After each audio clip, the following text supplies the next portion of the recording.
Welcome back to MVM. Today we are going to take a look at Dinosaur World from Pandasaurus Games. Dinosaur World is the follow-up to the hot game Dinosaur Island that came out a few years ago. Now for those who are fans of Dinosaur Island, you're going to see a lot that you love and recognize in this game. It definitely shares a lot of the same DNA with the previous game. However, Dinosaur World offers a lot of new mechanics and some streamlined ideas that carry over from one game to the next. So let's go ahead and jump right into the game. Now, of course, the idea here is that you are trying to build the best dinosaur park. You're going to be competing with up to 3 other players, trying to take tiles by placing workers out on the board, collect DNA through collecting dice, and eventually building pens and making dinosaurs. The core way you're going to be doing this is very different. You're actually going to be drafting cards every round that give you a number of workers that you're then going to expend in order to take actions both on the public boards and on your private player boards. And you'll see a lot here that you kind of recognize from the first game. Of course, you've still got your 6 different DNAs, your 3 basic DNAs, your 3 advanced DNAs. You've got both your threat track, which tracks the risk of your dinosaurs escaping, and you have your security track. But you also have a new track in this game, the Jeep track. You're actually going to be able to load up a Jeep with guests and take them around to the different attractions of your park. So this adds a new spatial element that is brand new to this game. In addition, you're going to be able to slot bonuses on your Jeep track, and you're going to get to accrue those bonuses every round. And actually, each player is going to have 5 of those to choose from, and you're going to get to start the game with 1. So you're already going to have something kind of building into your engine before the game even starts. In addition, you're going to start the game with an amount of money based on your player position. You have a series of dice that are being used basically as counters, which I'll talk about. And you have your sideboard, which shows you all of your private actions and has slots where you can place tiles in order to eventually move your Jeep. Everyone starts with one of those tiles, and that is the Welcome Center with this little Jeep token. Now, you're going to set up the boards kind of like you see here. You've got 3 different boards representing the 3 different types of attractions, and you have the victory point and excitement level track at the top. The last thing you're going to do for setup is select 3 different objectives.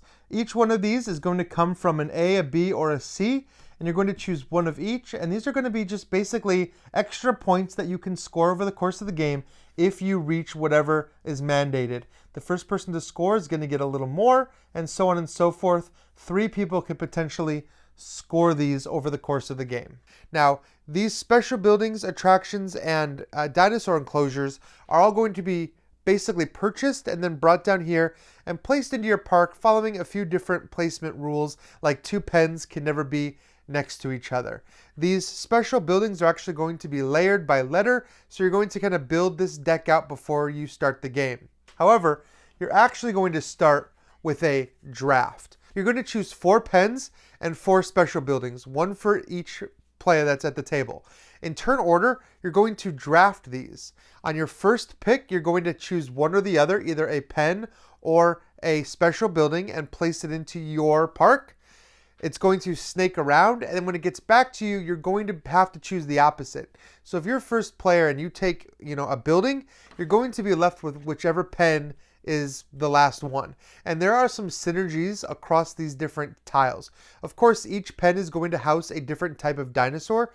And of course, you're going to see over here the different groups of dinosaurs you can have. The green herbivores, the red large carnivores, and the purple small carnivores. And of course, each one of these tiles is representing a specific dinosaur, and these are all unique. They give different bonuses.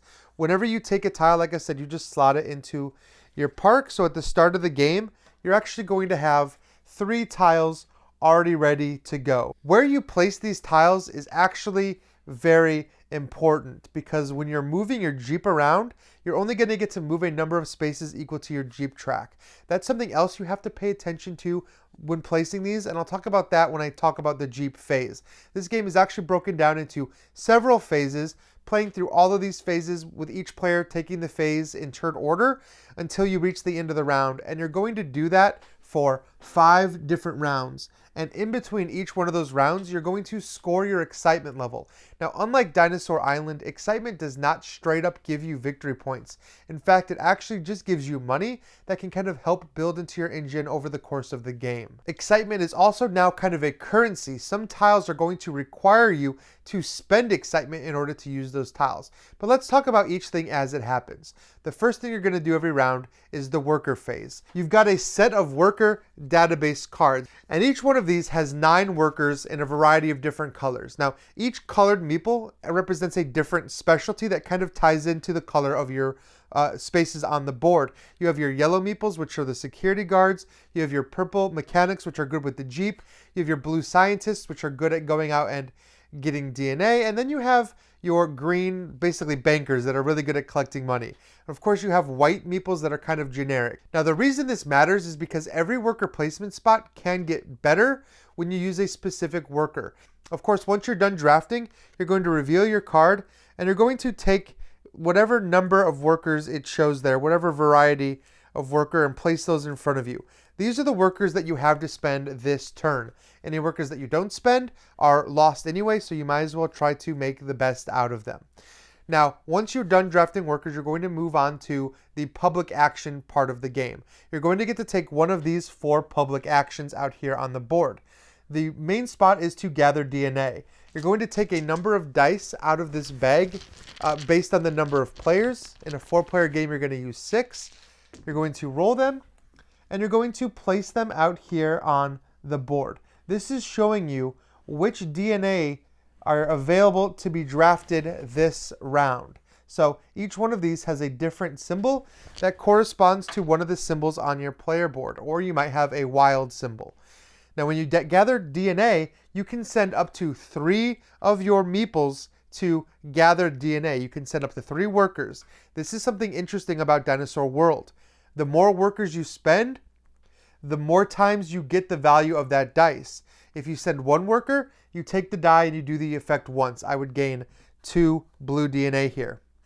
Now, if I send all 3, I get to do the value of that die 3 times. So I'm actually getting 6 blue DNA, which is kind of cool. Once you draft a die, it's gone and no other player will be able to access that. So that's one example of where you can send your workers. Now, I said sometimes you'll get a bonus for sending special workers. If you send a blue worker here, a blue scientist just also gives you 1 DNA of any color. So if I send 3 blue scientists, I actually get to just gain 3 more. So you can already start to see how planning ahead with your workers is a key part of this game.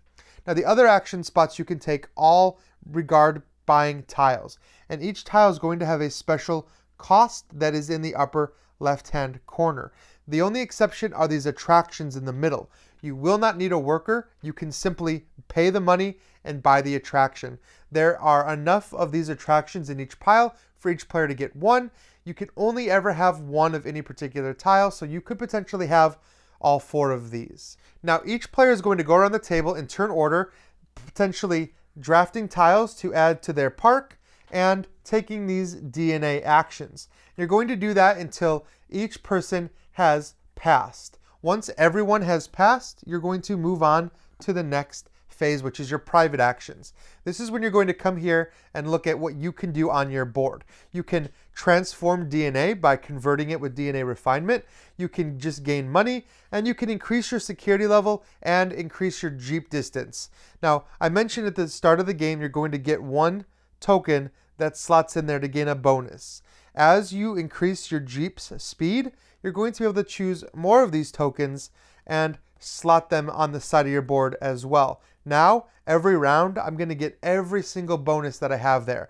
Not to mention, you're increasing the amount of spaces your Jeep can move, and that's going to be important. Now, the most important thing you can do on your private action is making dinosaurs. You really can't win this game without making dinosaurs because that's where a lot of your points come from. Each one of these dinosaur pens is going to tell you the combination of DNA that you're going to have to spend in order to create that dinosaur. If I had this tile in place, I could spend a worker to take that make dinosaurs action, spend the required DNA, and take the correct type of Meeple. You'll see there's different shapes and different models for the different types of dinosaurs. And you'll take that and put that in the pen. Now, two things are going to happen when you make a dinosaur. First of all, you're going to get a number of victory points equal to the number printed on the board. In this case, I would get 4 victory points. Also, you're going to gain a number of threat equal to the red dots that are printed on the board. Every time you create a dinosaur that would require your threat to move up, you simply take your cube and move it up a few spaces. It's okay if your threat goes higher than your security. You're going to have a chance to move that up as well by taking certain actions. However, if it ends the round higher, then you're in trouble. Again, this is going to go until everybody has passed their private actions. Then you move on to the next phase, the Jeep phase. This is where you're actually going to drive your Jeep around your different spaces and activate them. At the start of the game, you can only move 2 spaces. This is why tile placement is very important. If you have a chain of combos that you want to hit, you need to make sure you can reach them all without doubling back or wasting movements. For example, if I only had these 2 tiles, it would be 1, 2, 3. I could not take both of those actions on the same turn. Now, every time you visit a space, a few things are going to happen. First of all, every space is going to either generate or cost excitement. If it generates excitement, it's fine. You simply increase your value of excitement by the printed amount. However, some will actually cost, in which case you'd have to have the excitement already to take the action. Then you're going to get to do whatever the tile says. Some of these tiles require you to spend workers, so you can't just spend everybody on those actions. For example, the amber extraction requires me to spend 1 blue Meeple in order to do the ability, so I need to return that Meeple to the pile in order to trigger that action. Now, you're actually bringing guests into your Jeep and taking them around the park. If you keep going to the same tiles over and over again, your guests are going to grow bored. That is what these D6 counters are used for. The first time you visit a tile, you're going to place a die on there, on the 1 value. This means I'm going to now generate 2 excitement minus 1. Eventually, it's 2 excitement minus 2.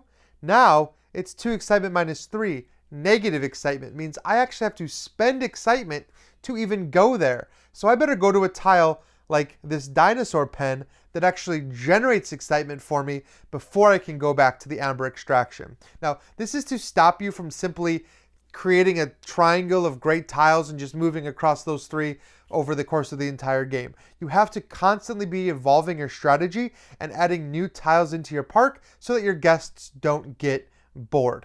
Now, dinosaurs work a little differently. You're going to generate excitement based on the number of dinosaurs you have there, and then you're going to have to roll one of the threat die. There is a different die for each one of the types of dinosaurs. You're getting up close and personal with these dinosaurs, so you need to make sure no one gets hurt. Every time you visit one of these pens, you're going to roll the correct die, and you're going to see if you rolled any fatalities or injuries. If you did, you have to take one of these injury tokens and place it in front of you. These are not good. However, it doesn't matter how many you have unless you have the most. So if you see someone with a ton of these injury tokens, it's okay. Maybe you can play a little more risky. You don't want to end up with the most though, and I'll explain why at the end.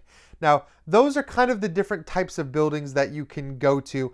There are some, like these attractions here, that are going to generate security and money and things like that for you. You're going to get victory points from some tiles. You're going to get excitement from visiting the dinosaurs. And some of these are going to kind of trigger combos that will score points in interesting ways. So there's a lot of those that you can kind of discover by going through these tiles and finding new and unique ways to combo them together. Again, each player is going to take a number of Jeep moves equal to their Jeep speed, and then they're done. And this can kind of be done all simultaneously. Now, once that's done, you've reached the end of the round. Everyone is going to return all of their Meeples to the pool because you don't get to carry them over. Everyone is going to reset their Jeep back to their welcome center, and you're going to gain a number of coins equal to your excitement level. You're going to take those coins and put them in front of you, and then you're going to gain all of your Jeep bonuses. Any dice that remained are going to be returned to the bag and re-rolled, and you're going to shift down tiles until tiles drop off, and you're going to replace those with new tiles. Now, 2 tiles will actually drop from the special buildings, but you're going to replenish those as well. Now, once you've gathered your excitement, for example, the red player is going to get 4 coins, they're actually going to return back to the start. Excitement does not carry over from round to round. You have to regenerate that excitement every round. Then you're going to look at how many victory points you've scored. If you're the lowest, you're going to go first on the turn order tracker, followed by the next player, all the way down to the player that has the highest victory points. So it's actually not a static turn order. It's going to be variable every round. Then you're going to increase the round counter to the next round. So you have your excitement phase, your next round, and you're going to continue doing that until the 3rd round. This round, something special happens because by now you've probably expanded your park quite a bit in a lot of different ways. It's pretty difficult to get your Jeep all the way to the most exciting attractions.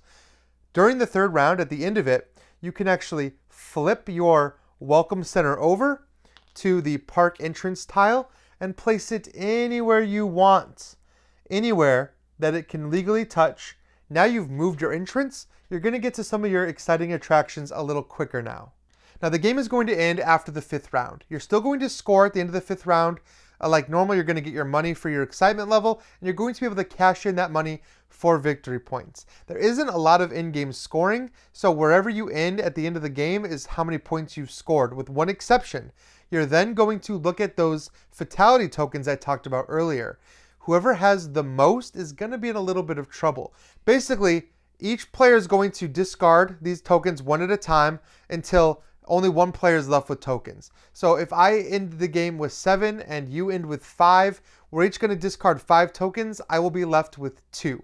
So based on how many of those tokens you have, really the difference between you and the next highest person, you're going to be penalized. You're actually going to lose victory points because your park isn't safe. And of course, whoever ends with the most victory points after that tally is going to be declared winner. They will have built the best park and won Dinosaur World. So thank you everyone for taking this look at Dinosaur World with me. Of course, as you've seen, we are using prototype components. I have a few of the sample models here. I don't know how many different types of dinosaurs they're going to have for the final product.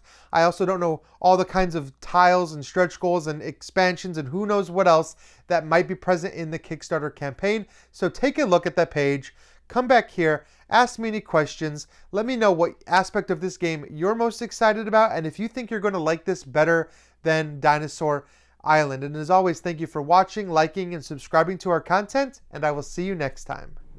Hey everyone, if you guys enjoyed this video, please consider dinging the old bell below. That is going to help notify you of new videos that are uploaded to our channel. And as always, give us a like, subscribe to our channel, and please consider watching all of our videos, one of which you can see right here to my left.